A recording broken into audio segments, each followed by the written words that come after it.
Да напишеш книга е предизвикателство, с което много хора така и не успяват да се справят, въпреки желанието си. За 15-годишната Галена Стоянова обаче това е една сбъдната мечта.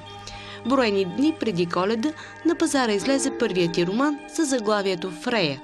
Пътят до него обаче е дълъг. Много обичаше, научавайки се да чете книжки, да я чета аз първо, после тя да чете.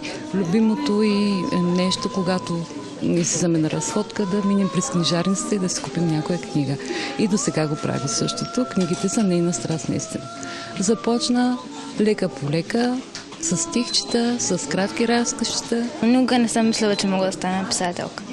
Писах, защото просто ми харесва и това е нещо, което го правя наистина с голямо удоволствие и с много любов. Въпреки че това е първата издадена книга, Галена е написала преди това още 2 романа, които отлежават в компютъра й.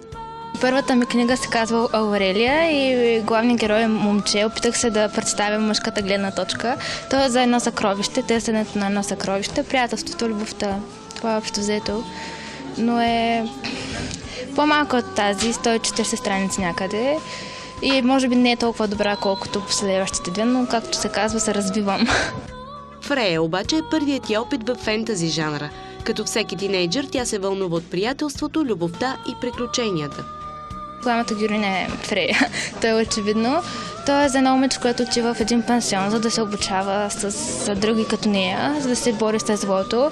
И там намира много приятелства, много предателства, много приключения. Има много забавни моменти, но както винаги има и малко драма. На представенето най-развълнувани бяха родителите на Галена. Самия факт, че тя много осъзнато пише и направи много щастливи, много горди. Много съм разконтувана. Да се призная първо, преди да се запозная с нея, мразех да чета книги, въобще не бяха интересни, но тя ми показа наистина интересната страна на книгите и много съм благодарна за това, че тя ми разкри тази страна, за това, че е моя толкова добра приятелка. Аз участвах в процеса на създаването. Галито ми пращаше книгата всяка вечер и за мен беше много интересно. Нямах търпение да дочакам до следващия ден и да видя какво ново е написала. Много нощи съм будувала, за да прочета нейното творчество и мисля, че книгата е отражение на нея. Тя е много забавна и увлекателна и си заслужава наистина да я прочетете и няма да съжалявате. Аз съм още в началото на книгата, но днес ще си я купя. Ще се възползвам от възможността да си взема автограф от нея.